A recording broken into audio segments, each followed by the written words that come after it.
Hello, this is the RPG Pundit, final boss and internet shitlords. And today I'm basically going to talk about what's wrong with the kids today. Because I'm not Grandpa Simpson enough already. And also what's wrong with 5th edition today. Or is it wrong? And spoilers, it is. But I'm not sure who's to blame. Well, we all know who's to blame, ultimately, right? In the bigger sense of the culture wars and the gradual collapse of our society. It's pretty obvious that somewhere down the line the SJWs are to blame. They're Marxist teachers. But in the immediate sense, what I'm talking about today is it's kind of a number of things, because I saw today on Twitter that there's a lot of people that are complaining over the fact, this is something that you, if you've been on social media, you might have seen it. The other thing I'm going to talk about maybe was less seen, because I saw it was a lot less reported.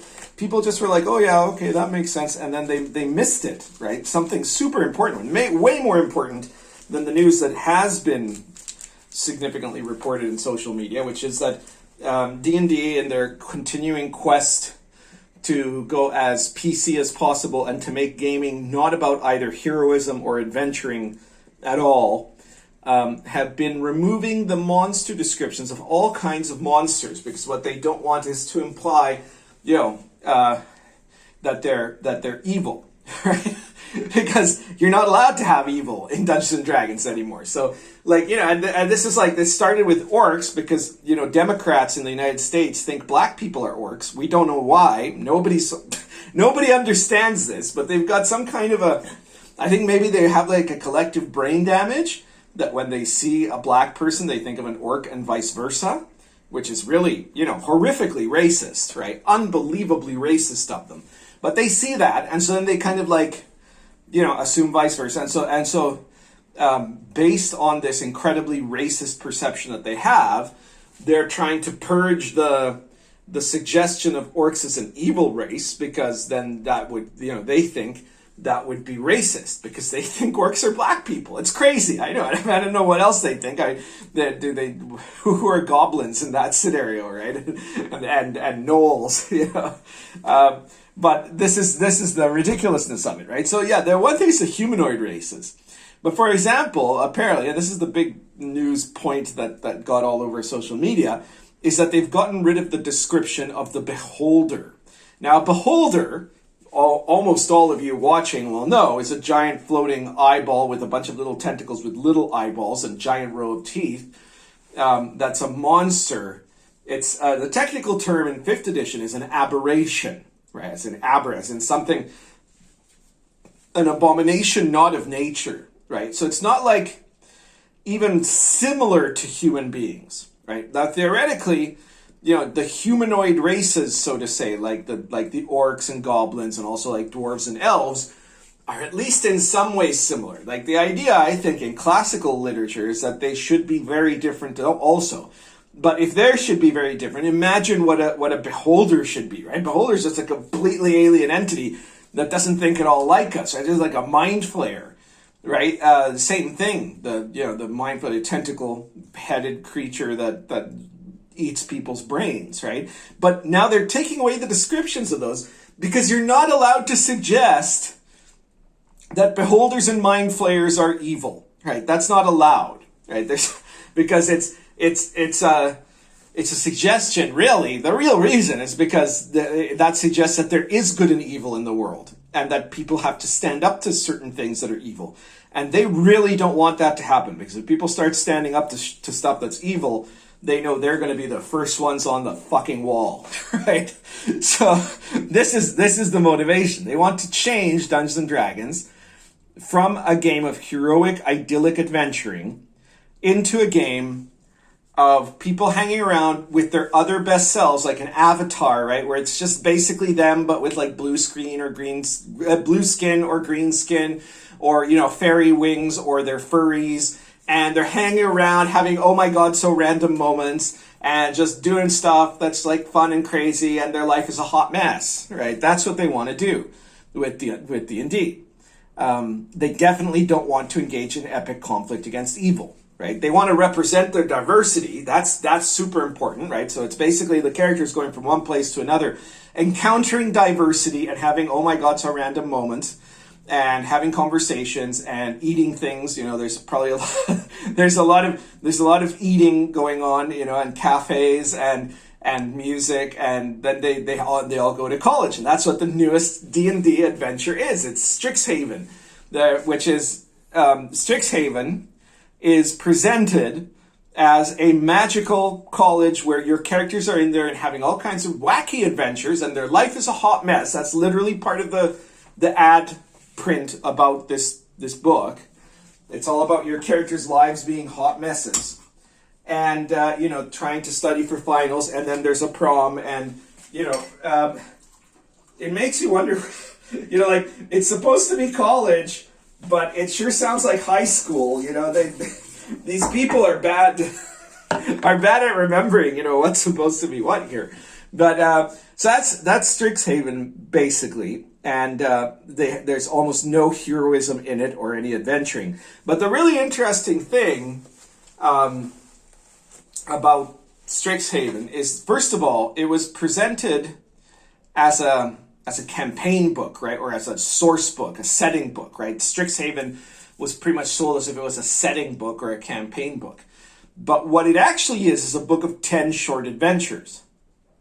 And I had a friend of mine who pointed this out to me. I didn't know this.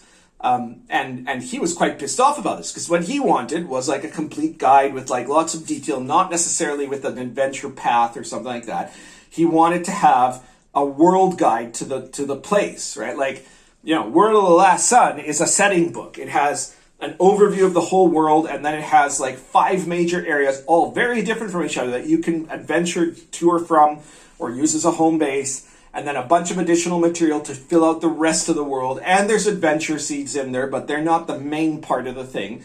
And there's all kinds of crazy mechanics that you can use to integrate into your own games. And so you can like take little bits out of World of the Last Sun. They're like each chapter that's one of those 5 setting locations. You can just use that one and put it in your own world or in some other world, right? So that's what a source book or a setting book is. It's not an adventure. It's not a collection of little adventures, right? But the thing is, I can understand why D&D would present the Strixhaven as a setting book, and why nobody who buys it would seem to have a problem with that, because the audience of D&D doesn't understand what a setting book is, because they also don't understand how to play D&D properly. And I will explain. This is the news that came out a while back, a little while further back than this thing with the mind flayers and aberrations and beholders. And yet nobody I saw commented much on it. I think they just didn't think of the significance of what it was about. And this is that they did a kind of a poll, a study, and they found out that the average 5e campaign, and keep in mind that not all people who purchase D&D products even play, and of those who play, not all of them have played in a campaign, right? So you're talking about a small percentage, the ones that are like the most active in D&D. The average length of a 5th edition campaign is 6 adventures. So you can understand in that context how when, D&D 5th edition comes out with a Strixhaven book, it has 10 adventures. That's almost twice as long as what a normal 5th edition campaign is.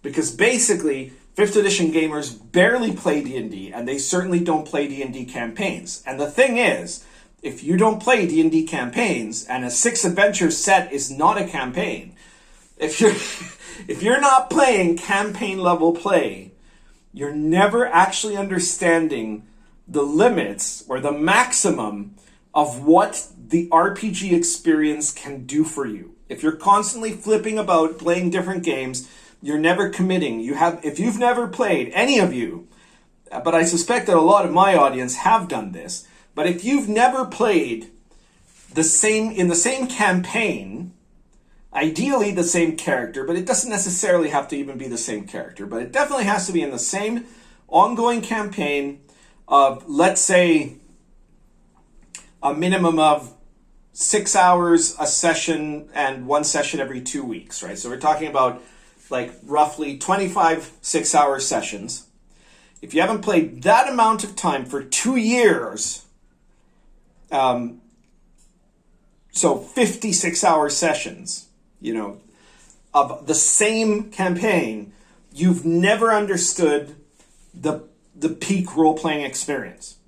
And in fact, if all you've played is like, if you're really lucky, 6 games in a row, if that's like your limit, then you have no idea what the purpose of the RPG play is meant to be. And that explains a lot, right? When you think about it, that explains why it is that a lot of 5e gamers think that the purpose of an RPG is to have a 50-page background, to have a Tumblr drawing of your character, and then to like just do a bunch of narrative stuff, and that it's a real, that actually having your character potentially die is a really terrible thing, and that your character should kind of have autonomy and centrality in the world, that he should be able to, cancel out things that don't make sense, that the player should get to or things that they don't like, that the player should get to participate in the creation of the world and the background, and to edit the world as they like, if it's like makes sense for collectively making a story. All these poisoned ideas that came into role-playing games from the story games movement, which also never properly understood RPGs. Those concepts are the concepts that dominate a lot of 5e players. And now keep in mind, 5e, what they call the 5e community, consists in the first place of a significant percentage. We don't know how. We don't know how many. We don't know if it's 30% or 40% or 50%, or maybe 20%, or maybe 60%, of people who have only ever bought a single D&D book or none at all, and have only ever played one session or none at all, right? So a huge percentage of 5e players are that. They're people that nevertheless are 5e community members, I guess you'd say. They're people that like to feel like they're part of the D&D community online. They make art maybe, they talk about characters that they roll up by themselves, or don't even roll up, they just draw something on Tumblr and say, this is my character, this is my, purple-skinned genasi demisexual, or something like that, right? And this is their incredible background story that's stunning and brave, and then they don't do anything, right? And then the rest of them are drawn up into this mentality of playing the meta story rather than immersing into a living world. So if you've got people that are only playing a maximum of 6 adventures with the same character in the same campaign, that's disastrous, right? That means that none of them get what it feels like to play in a world that has been slowly becoming more and more real over 2 years or more, and to play a character that has become so real that you don't know what the character is going to do next, but it just comes to you spontaneously as you're role playing, right? That is immersion. That is a level of immersion that where you understand the world and it feels as real to you being in that world as it would be if you'd traveled to New York City. New York City feels real to you, right? It's got that level of authenticity. And that is the peak experience of the game. So everything else that they get wrong about gaming and to some extent about life, right? Because there's a lot of life lesson in being able to effectively live in a virtual world and to effectively work with myth, which again they discard, right? Because of course, what's the point, right? If you're not playing a campaign, then of course you don't need a larger context of a world where there is mythical elements, right? Whether it's a world of, like a great campaign quest or something like that, where there's an epic, clear fight between good and evil, or whether it's a historical world where these things exist and are forces that come and go out of your environment within it, right? But that you have to recognize and involve yourself in as a member of that world.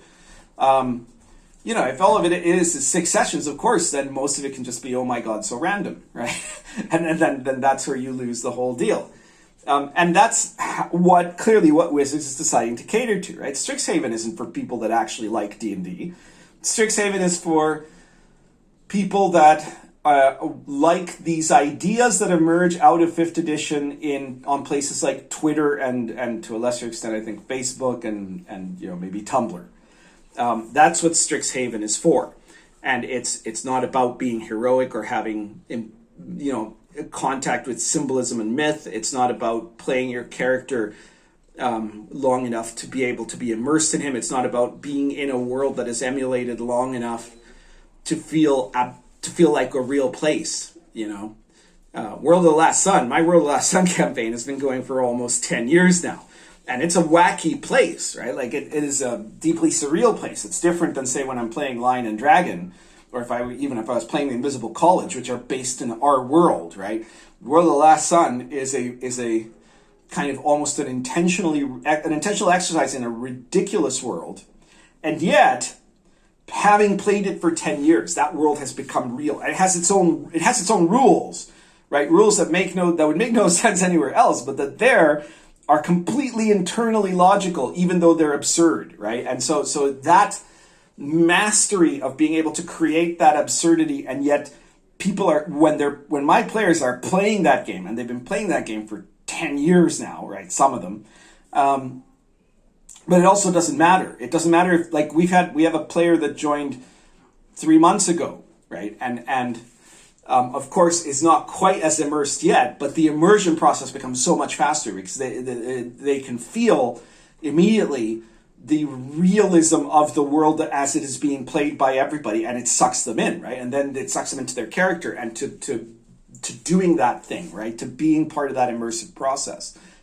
So that world is a world that becomes full of life, right? Because it's been played long enough. And my games are made not for people who are my products. I mean, of course, you can get World of the Last Sun. I mean, in theory, you could just put it on your shelf and never read it even, right? But or you could just read it and never play it. And I'm sure there's a lot of people that might do that. But I also know there's a lot of people that are playing with it, and with Lion and Dragon and Invisible College and other stuff. And the point is that it's made with the default assumption that even though you could just use it for browsing, you could also take it apart, take all the little bits of it apart, and use only the parts you like in your own homebrew or in another setting. If you're going to play it as is, it's not made for a 6 adventure session, right? It is filled with a ton of different groups, factions, activity, influence, random adventure seeds, characters, all kinds of nemesis and all kinds of things, right? The Invisible College is set up so at the very minimum, right? Like inside, I haven't gotten to that point yet when I'm showing you guys about the Invisible College, but inside the Invisible College, one of the parts, and I think it's one of the appendices, has like basically 50 adventure seeds. And that's why is it that number? Well, because that's presuming that there you have enough adventure seeds for 2 years of bi-weekly campaigning, or fortnightly campaigning, right? That's what you would need, or 1 year of weekly campaigning. But the point is that it's got enough for you to play a really long campaign if that's what you want to do. And I think that the fact that D&D 5th edition is not even trying to do that anymore is it's quite problematic. It's quite a problem because it means that it's kind of like a threat that something is going to be lost permanently, to the point that 5th edition play is either going to fall apart, right? Like that really D&D as done by Hasbro will no longer really even be role-playing. It'll just be like books that people buy and nobody actually plays, or it's like stuff that's like fan material for people's YouTube shows, you know, like Critical Role. It might evolve into that, or it might evolve into some kind of weird games that are not actually RPGs at all, but are just like kind of party games, right? Like micro party games. Like My Gnome Murdered, right, was a party game basically. It's not meant to be played as a serious RPG, and it's something that can be really entertaining for one session. And I think that's the, you have to pick which way, Western man, right? Which way, Western gamer. Are you going to go the way of RPGs becoming single session entertainments that are mostly for hipsters or posers or commies, you know, or weirdo degenerates? Or are you going to go the way of RPGs being what they've always been, which is a machine to create a virtual world and to create profound engagement in a deep experience of being inside another universe? That's what RPGs are for. That's what they're actually about. And it has all kinds of interesting implications. And the fact that D&D doesn't do it anymore also has all kinds of terrifying implications. That, along with the fact that you're not even allowed to call a beholder bad anymore. You know, these are the people that want to undo the fabrics of human consciousness, right? They're like the Gormagans in the Invisible College, right? They want people to just be turned into mindless sheep. Anyways, I guess I'll leave it on that somber note. The good news is that you can still, you know, get the gaming that you actually want, and you can still introduce other people to this gaming. And I'm sure there are a lot of 5e people who don't even know, right? Like, you know that there's people that can know what they're missing because they touch that for a moment and then it's gone. But then there are some of these kids, just like they don't know what they're missing in terms of their education, right? That the complete lack of classical education that they've received means that they know that there's something about them that is lesser than any of the generations that went before, but they don't even know why, and they certainly don't know what it is that they're missing. And so if someone introduces them to that, it'll be like suddenly their eyes are open. It'll be like dropping acids. It would be like this understanding, changing experience that would just open them up to a completely different universe, right? And it's, you know, the red pilling. Everything that they were taught was wrong on purpose to harm them, you know. And it's the same with RPGs. There are some gamers, of course, that play, or people that are involved in the D&D community that are not really gamers and that would have no interest in any of this. And that, in fact, you know, they revel in the fact of the D&D community being something where virtue signaling and posing and persecuting other people, or, you know, following whatever the trend that the controlling factions are insisting upon, you know, that they're totally happy to do that. They're the same people that would have been like really, really happy Stasi informants, you know, Merkel style, back in East Germany. Like they love that shit, right? But then there's other people, other kids that have started the game with 5th edition, and probably, you know, some of them that maybe have been around for a little while now and have seen 5th edition and realize that something's going wrong with it, right? Like that their earlier 5th edition experiences, when they were playing campaigns that were still more like real D&D, versus the stuff that's coming out now, right? Like the Magical Carnival and the ridiculous superannuated Magical High School is not the same experience even, right? So they get that something's wrong in the immediate sense, but they also don't even understand in the bigger sense what the real RPG experience is like, or could be like for them. So if you can expose them to that, then they can change, right? They can rediscover, they can recover the secret wisdom, the ancient wisdom that was lost and that was thought to have been lost, and that they didn't even realize was lost. But they can find that. They can find the missing scroll, you know, they can discover the pillar in the desert and be once again reconciled with this higher power, this higher world that they didn't realize they had been missing all this time. You know, like that's what can happen. And so the way to do that is to, you know, try to reach out to some of these people about how to actually game. and to pick up games and to promote games, to spread the word in social media about games and RPG products that do this, right? Stuff like The Invisible College and World of the Last Sun and Lion and Dragon and Star Adventure and Cults of Chaos and all my other products, If you can, purchase these products, and that's a big support to me. If you can't, share this video, because share this video where you think people find it interesting or where people will get really pissed off about it. And either way, that'll be great. That's a big help. Subscribe if you haven't subscribed. Like this video. And, check out all my range of products if you've got some cash, because, whether you want to spend, whatever it is, $60 on The Invisible College or $1.99 for an actual D&D adventure in, OSR adventure in RPG Pundit Presents, which is my PDF series. There's 106 issues of that. You're going to find something you like. So you do all that, and you can get something that you can support me, but you're also going to get something that I hope that you will use in your games, because I hope that all of you are having the opportunity to game, and that you're using that to game, in a long-term and meaningful way, which is the most positive way to do the gaming, right? And the way that leads to actual immersive experience, which is the key of all gaming.